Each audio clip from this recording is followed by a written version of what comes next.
কিছু সময় আগে আমি একটা ভিডিও বানিয়েছিলাম যেখানে বলেছিলাম যে হ্যান্ডেল মারা আমাদের শরীরের পক্ষে খুবই ক্ষতিকারক এবং এই জিনিসটা কোনো ছেলেরই করা উচিত নয় যতদিন পর্যন্ত না সে বিয়ে করছে। বিয়ের পর সে ডাইরেক্ট শারীরিক সম্পর্ক করতে পারে তার স্ত্রীর সাথে। তো কিছু ভাই কমেন্ট করেছে যে আমি হ্যান্ডেল মারা আটকাতে পারছি না, হ্যান্ডেল না মেরে আমি থাকতে পারি না। তো কিভাবে আমি এটা আটকাবো? ঠিক আছে, তো বন্ধুরা যাদের এই ধরনের সমস্যা হচ্ছে যে হ্যান্ডেল মারা ছাড়তে পারছো না, ঠিক আছে, মানে প্রত্যেকদিন হ্যান্ডেল মারতেই হচ্ছে, তাদের জন্য আজকে এই ভিডিওটা। তোমরা এই ভিডিওটা লাস্ট পর্যন্ত দেখো। আমি তোমাদের খুব সহজ এবং সিম্পল উপায় বলবো যার সাহায্যে তোমরা হ্যান্ডেল মারাটাকে কিন্তু আটকাতে পারবে, ঠিক আছে। তো বন্ধুরা দেখো, সবার প্রথম তোমাদের যেটা করতে হবে সেটা হচ্ছে পান্নু দেখা বন্ধ করতে হবে। এবার দেখো বন্ধুরা, এখনকার দিনে যে ইন্টারনেট, এত সহজলভ্য ইন্টারনেট, ঠিক আছে, তোমার এই সহজলভ্য ইন্টারনেটের জন্য কি হচ্ছে না, আমরা খুব সহজেই এই পানু ভিডিওগুলো এগুলো কিন্তু সার্চ করছি এবং দেখছি। তো আমাদের কি করতে হবে না, এমন নেট প্যাক আমাদের মারতে হবে, ঠিক আছে, ইন্টারনেট প্যাক এমন মারতে হবে যেখানে বা বলতে পারো তোমরা যে প্যাকটা মারো, ঠিক আছে, যেমন জিওতে আছে না 650 টাকা, 719 টাকা। তো এগুলো না মেরে আমাদেরকে এমন প্যাক মারতে হবে যেখানে আনলিমিটেড কল থাকবে ঠিকই, কিন্তু কোনো রকম ইন্টারনেট প্যাক থাকবে না, ঠিক আছে। বা যেগুলো দেয় না যে 1 GB ইন্টারনেট বা 2 GB ইন্টারনেট 1 মাসের জন্য, পুরো 1 মাসের জন্য, হ্যাঁ, এবং আনলিমিটেড কল। তো এই ধরনের নেট প্যাক আমাদেরকে মারতে হবে বা ডাটা প্যাক আমাদেরকে মারতে হবে। তাহলে কী হবে না, আমরা কিন্তু পান্নু দেখা থেকে নিজেদেরকে আটকাতে পারবো। কারণ পান্নু দেখবে 1 GB নেটে 1 মাসের জন্য, আর কোনটুকু পান্নু দেখবে, সামান্য একটু পান্নু দেখবে, বাস ফুরিয়ে যাবে 1 GB নেট, তারপর তার দেখতে পাবে না। তো এই একটা উপায় আছে সবার প্রথম পান্নু দেখা থেকে নিজেকে আটকানোর জন্য। দ্বিতীয় যে জিনিসটা তোমরা করবে সেটা হচ্ছে, দেখো যখনই তোমার হ্যান্ডেল মারতে মন হয় সেই সময় ঘরে বসে থাকলে হবে না। বেশিরভাগ ছেলের কি হয়, তোমার হয়তো কেউ হয়তো দুপুরবেলায় হ্যান্ডেল মারে, কেউ রাত্রিবেলায় ঘুমানোর আগে হ্যান্ডেল মারে, কেউ সন্ধ্যাবেলায় হ্যান্ডেল মারে, কেউ সকালে ঘুম থেকে উঠে হ্যান্ডেল মারে। তো এই যে সময়গুলো, এগুলোকে আমাদের কি করতে হবে না, বুঝতে হবে যে কখন আমার হ্যান্ডেল মারতে মন হয়।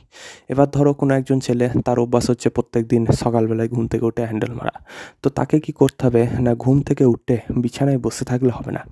বিছানায় বসে না থেকে চটপট কী করতে হবে না, উঠে চলে যেতে হবে একদম।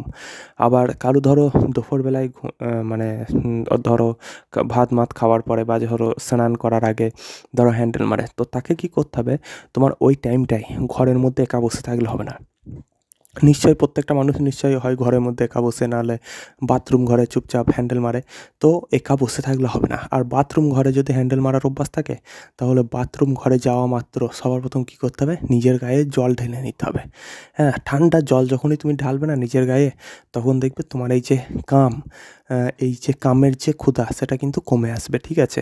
তোমার মাথা যে হিট হয়ে আছে সেই জিনিসটা কিন্তু কম হয়ে যাবে। তাই মাথায় এবং গায়ে ঠান্ডা জল ঢালবে, দেখবে এই জিনিসটা কিন্তু ঠিক হয়ে যাবে। আর দেখো বন্ধুরা, আর একটা জিনিস বলে রাখি, সেটা হচ্ছে যখনই তোমার অতিরিক্ত হ্যান্ডেল মারতে মন হবে, তখন নিজের দেবতাকে স্মরণ করবে। যাকেই তুমি তোমার দেবতা যেই হোক না কেন তাকে স্মরণ করবে।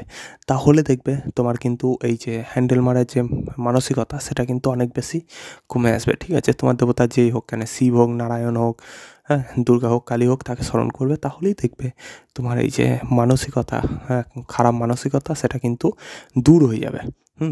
এবং এইভাবে তুমি কিন্তু নিজেকে নষ্ট করা থেকে আটকাতে পারবে।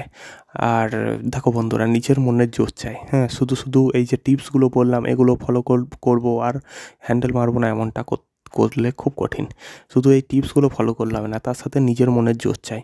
আর এই মনের জোরটা কখন আসবে, যখন তুমি আস্তে আস্তে আস্তে আস্তে হ্যান্ডেল মারাটা কম করবে। যারা অতিরিক্ত হ্যান্ডেল মারে তাদের মনে জোর থাকে না, ঠিক আছে। তাদের হয়তো শরীরে অনেক জোর থাকতে পারে, কিন্তু মনের দিক থেকে তারা খুব দুর্বল হয়। তো হ্যান্ডেল মারা বন্ধ করো, নিজেকে শক্তিশালী বানাও। শুধু শরীরের দিক থেকে নয়, মনের দিক থেকেও নিজেকে শক্তিশালী বানাও।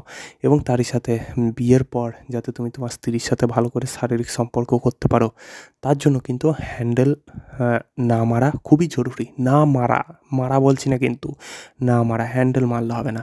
যারা অতিরিক্ত হ্যান্ডেল মারে তারা কিন্তু বিয়ের পর ঠিক করে স্ত্রীর সাথে শারীরিক সম্পর্ক করতে পারবে না। তাই বন্ধুরা ইমিডিয়েটলি হ্যান্ডেল মারা বন্ধ করো এবং যতদিন পর্যন্ত না তোমার বিয়ে হচ্ছে ততদিন পর্যন্ত কোনোভাবেই যেন বীর্যপাত না করা হয়। এমনকি যারা বিয়ে করেছে তাদেরকেও অনুরোধ করব যে বিয়ের পরও অতিরিক্ত পরিমাণে শারীরিক সম্পর্ক করা স্ত্রীর সাথে, হ্যাঁ, এগুলোও কিন্তু ভালো নয়। যতটা পারবে একটু কম করে করার চেষ্টা করবে, ঠিক আছে? একটু এড়িয়ে চলার চেষ্টা করবে। সপ্তাহে ১ বার বা সপ্তাহে ২ বার বা সম্ভব হলে ১৫ দিনে ১ বার, যেমনটা পারবে। আর দেখো বন্ধুরা, এই কাম, ক্রোধ এই জিনিসগুলোকে তুমি যত প্রশ্রয় দেবে না ততই বাড়বে। হয়তো শুনে মনে হবে, আমার কথা শুনে মনে হবে যে আমি বাবাজিদের মতন কথা বলছি। কিন্তু যেটা বলছি একদম ঠিক কথা। তুমি আজকে হয়তো তোমার স্ত্রীর সাথে সপ্তাহে ১০ বার মানে ৭ দিনে ১০ বার শারীরিক সম্পর্ক করছো এবং হঠাৎ করে তুমি যদি মনে করো এই জিনিসটা কম করব, দেখবে তখন কিন্তু কম করতে পারবে না। হ্যাঁ, তুমি কম করতে চাইলেও তোমার স্ত্রী দেখবে তখন কিন্তু মানবে না, তোমার কথা শুনবে না। তাই যতটা পারবে নিজের আয়ত্তের মধ্যে রাখবে এই জিনিসটাকে। ২ দিন পর, ১ দিন পর শারীরিক সম্পর্ক করার চেষ্টা করবে বা সম্ভব হলে ৭ দিনে ২ বার, ৭ দিনে ১ বার এইভাবে করবে। হ্যাঁ, তাহলে দেখবে সব কিছু ঠিক থাকবে। নিজের শরীরটাও ঠিক থাকবে, এমনকি তোমার যে ওই মেশিন, হ্যাঁ, মেশিনটাও ঠিক থাকবে। অতিরিক্ত হ্যান্ডেল মারা, অতিরিক্ত শারীরিক সম্পর্ক করা তোমার মেশিনের পক্ষেও কিন্তু ক্ষতিকারক। অতিরিক্ত যেমনটা কোনো গাড়ি যদি খুব অতিরিক্ত কেউ চালায়, প্রত্যেকদিন যদি কেউ কারো মোটরসাইকেল ১০০ কিলোমিটার করে চালায়, তাহলে সেই মোটরসাইকেল বেশিদিন টিকবে না। আবার তোমার খুব অল্প চালাইলেও হবে না, চালাইতে হবে মাঝে মধ্যে বিয়ের পরে, ঠিক আছে? কিন্তু একেবারেই যদি আবার ভরে রেখে দাও বিয়ের পরে, তাহলেও কিন্তু আবার জাম হয়ে যায় মোটরসাইকেল, মানে খারাপ হয়ে যেতে পারে। তো যাই হোক বন্ধুরা, ভালো থেকো আর বুঝে শুনে কাজ করো। অতিরিক্ত কোনো কিছুই ভালো নয়। তো আজকের মতন এটুকুই, দেখা হবে পরের ভিডিওতে।